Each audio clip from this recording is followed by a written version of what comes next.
Jai Hind children, today we are going to start up with a topic climate, that is from class 9 geography. Now let's start with the basic thing, that what is the difference between climate and weather conditions. So let's start what is weather. Weather means it refers to the atmospheric condition over a particular area for a particular point of time, and all the elements that it includes is the atmospheric pressure, speed of the wind, what is the temperature condition, what is the humidity level. So everything is weather. It comes under the weather conditions, and some of the examples are given here for a specific period, like what are the temperature condition of a particular day, like maximum temperature or the minimum temperature, speed of the wind. So all these are the weather conditions of a particular day. Now if you are going to talk about the climate, now climate refers to the average weather conditions and variations over a large area for a long period of time, that is more than 30 years. And so we need to take the average, and the attributes are all the same, but we have to take an average for more than 30 years, then only we can term it as a climatic condition of that particular place. Now if you want to look at the examples, that is monsoon type of climate, desert type climate. So this is what we have taken the average, and we have come to the conclusion, fine, that this is a desert type climate and this is the monsoon type climate. Now so these are the basic difference between weather conditions and the climatic conditions. Now if you want to see that we have basically, if you want to see, there are the temperature condition or the variation in the climatic conditions of India. There are a lot of variations as such, because during the winter season, when we talk about during the winter season, the temperature conditions in J&K is very less, that is around about -40 degree in Dras. And if we move on to the Rajasthan area, the temperature conditions are higher during the daytime. And if we are going to talk about the temperature condition during the month of Jan and December in the southern part of India, it is not much of the variations are there in the temperature conditions, just because sea gives a moderating effect onto the coastal regions. So if you want to see, there are a lot of difference between the weather conditions throughout the India. So we, in the terms of temperature and as well as in the terms of precipitation as well. If you want to start from the western part of India, we'll see that the western regions of India receive very less rainfall, and as we keep on moving towards the eastern side, we will find that number of areas in India, they get maximum rainfall throughout the world. So that is there's a huge difference in terms of climate and as well as in the terms of precipitation. Now let's see what are the various factors that control the climate of India. The very first thing is the latitude. So due to the latitude, we get to know what is the place, where the particular place is located, whether it is located into torrid zone or into the temperate zone or into the frigid zone. So that is how we get to know what is the amount of radiation a particular place receives. That decides the temperature condition of a place. Then comes altitude of a place. Altitude means what is the height of the area. As we keep on moving above from the sea level, as soon as we keep on moving on to the higher altitude area, the temperature keeps on decreasing. Then comes distance from the sea. As when we are near to the sea gives a moderating effect onto the coastal regions. So we won't find as the major difference between the day and night conditions, or not much of the difference is found across throughout the year, and as sea gives the moderating effect. And then comes ocean currents. Ocean currents, there are two types of ocean currents. One is the warm ocean current and cold ocean current. So one is warm ocean current, which originates from the equator and it keep on moving towards the poles, and the cold ocean currents, they originate from the poles and they keep on moving towards the equator, and hence they are carrying the similar temperature conditions. Cold ocean currents carry the less temperature condition, and they give an impact onto the regions from where they pass through. And then comes the relief. Relief also plays a major role in determining the climate of a place. High mountains, they act as a barrier, and they also help us to get rainfall in India. And similarly, The plateau region, which is made up of most of the rocks, tend to absorb more of heat and thus affect the temperature condition of a place. So relief also gives a lot of effect to the climatic condition of a particular place. Now let's move on to the one more factor, that is pressure and wind system. The pressure and wind system of any particular area also affect the climatic conditions. So let's see, for that we need to go to the various pressure belts on the surface of the earth. Now over here we can see actually altogether we have 7 pressure belts on the surface of the earth, and when we are going to see that, you know, every particular pressure belt, now what is the difference, like what is the reason why do we have pressure belts on the surface of the earth is because of the two basic reasons. One is the kinetic and another one is the amount of radiation that we receive from the sun. So due to that we have the difference of we have two types of basically the high pressure belts and the low pressure belts. So in totality we have 7 pressure belts on the surface of the earth. So basically the 3 pressure belts, the polar high pressure belt, equatorial low pressure belt and the southern polar high pressure belt, these 3 pressure belts, they are basically because of the temperature conditions. And over here we have, you know, the higher temperature condition, and at the poles we have the lower pressure conditions. That is why we have all these 3 particular pressure belts due to the radiation that we receive from the sun. These 3. And rest of the these two, the subpolar low pressure belt and the subtropical high pressure belt, they are formed due to the kinetic, that is the movement of the earth, the rotation and the revolution part of the earth. So we have altogether 7 pressure belts. Now the winds, they always, they blow from high pressure area to low pressure area. So they originate from the high pressure area. So now we can see, actually identify like what is the direction of the winds. Now we have high pressure belts here. So the winds are blowing from high pressure to low pressure area. Similarly, in the southern hemisphere also, the subtropical high pressure belt, the winds are blowing from here towards the equatorial low pressure belt. So these pressure belts, they decide what would be the direction of the winds. Now these particular pressure belts, they do not remain the way you are looking at the board. This particular this location of the pressure belt is during the equinox position, that is when we have 12 hours day and 12 hours night. So this is the position of the pressure belts during spring and autumn. And during the summers, all these pressure belts, they shift towards their north side. So the equatorial low pressure belt that is there onto the equator during this spring and autumn season, so we are able to see that 5° north and towards the 5° south.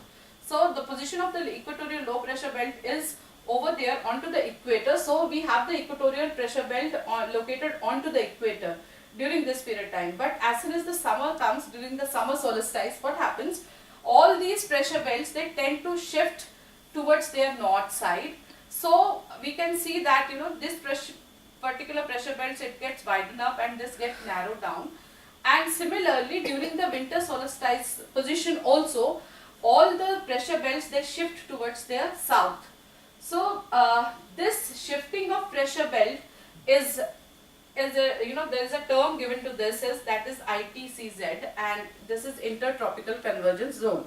So all these pressure belts, they do not remain at the same place throughout the year. They keep shifting according to the season.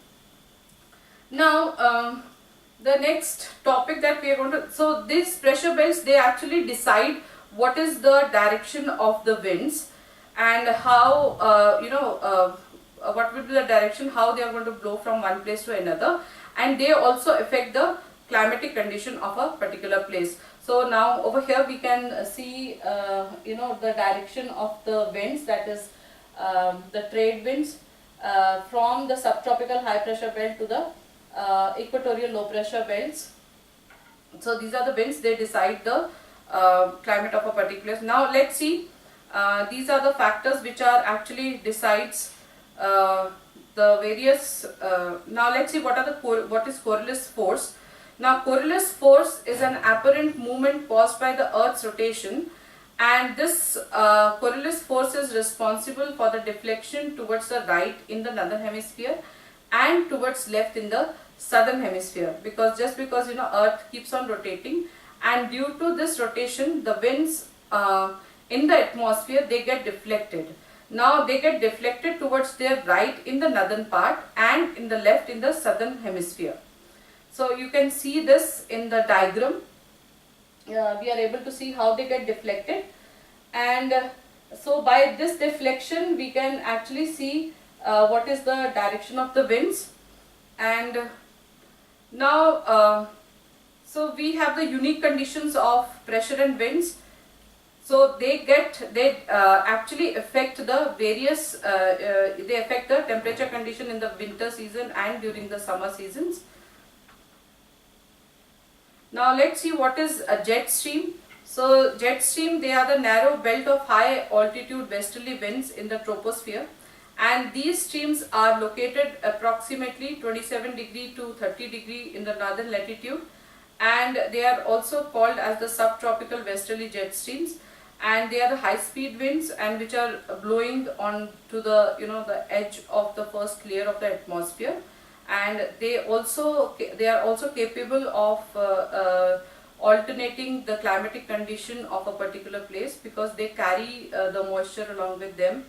And that is the example, like how do we get the western cyclonic disturbances in India during the winter season, because these jet streams, they are carrying the moisture from the Mediterranean Sea, and during the month of December and Jan, we do get some of the rainfall in the northern part of India, just because the jet streams are carrying the moisture from the Mediterranean Sea, and they shed it at some point of time during the winter season in the northern part of India. So that is what is western cyclonic disturbances are. So now we are able to see how the jet streams are moving here. So these are the polar jet stream, and the pink one is the subtropical jet streams. We have already discussed about the intertropical convergence zone, the shifting of the pressure belts. That is what is intertropical convergence zone is. Now let's move on to the southern oscillation part. Now when we talk about the southern oscillation part, that means we are talking about the Pacific Ocean movements. So now let's see with the help of this particular diagram. We already know that the cold ocean currents, they keep on moving from the southern pole, and as they are moving from the southern nearby the coastal region of the South Africa, so they move from nearby the Peru, so that is why this ocean current has been given a name of Peruvian cold ocean currents. And they keep on this cold ocean current, it keeps on moving it throughout the year, and these ocean currents, they are being pushed by the trade winds. And so this particular ocean currents, it keeps on covering the entire ocean, and it keep pushing, because Australia is located in this part, and we have warm conditions over here just because it is located near to the equator. But due to the Peruvian cold ocean current, this Peruvian cold ocean current brings in lot of less temperature, or we say the lower temperature condition near to the coastal regions, and it is keeping away the warm water towards confined to this Australian part. And but during the period of, and this particular prevailing condition is called as La Nina condition. But once in a while, when these trade winds, they get weakened up, they are not capable of pushing the cold ocean currents towards this side, towards the Australian side. So what happens during a time gap, during in between 4 to 5 years of gap, or probably sometimes 6 years of gap, this particular warm water, which it takes over the entire, whenever these trade winds get weakened up, they take over the entire Pacific Ocean. So it results into more temperature conditions, and it might lead to lot of rainfall in the southern American, some of the part. It might lead to flooding also, and that is what is, and this situation, when it comes, it is termed as El Nino. So it might occur within a time gap of 2 to 5 years once, and the prevailing condition is called as La Nina, but that is how it works. And the El Nino effect is it might lead to drought conditions in India. We might end up having lesser monsoon during that particular year. But it's not like that. We will be having a lesser monsoon condition, but there are chances that we might get lesser monsoon condition, lesser monsoon in during the El Nino year. So this is what a southern oscillation is. And the next topic is, now let's see. Okay, so this is with the help of a diagram we can actually show what is the El Nino year, how does it works. Okay, now let's see what is the process of monsoon in India. So in totality we have 100 to 120 days that we start. The monsoon in India starts from the June period to the mid-September, and this is the arrival time, and it suddenly the rainfall increases during that time, and that is also called as the burst of monsoon. Now this is with the help of this map we can actually understand, because the onset of monsoon, the winds coming down from the equator, they get reflected towards this side, and the onset of the monsoon winds they are divided into two, that is Arabian Sea branch and one is the Bay of Bengal branch. Now Arabian Sea branch, it is actually it runs parallel to the Aravallis, and then it is not giving much of the rainfall into Rajasthan and Gujarat area, whereas the Bay of Bengal branch is moving on to the northern eastern part of India. It gives a lot of rainfall because the winds get captured in the northeastern part of India.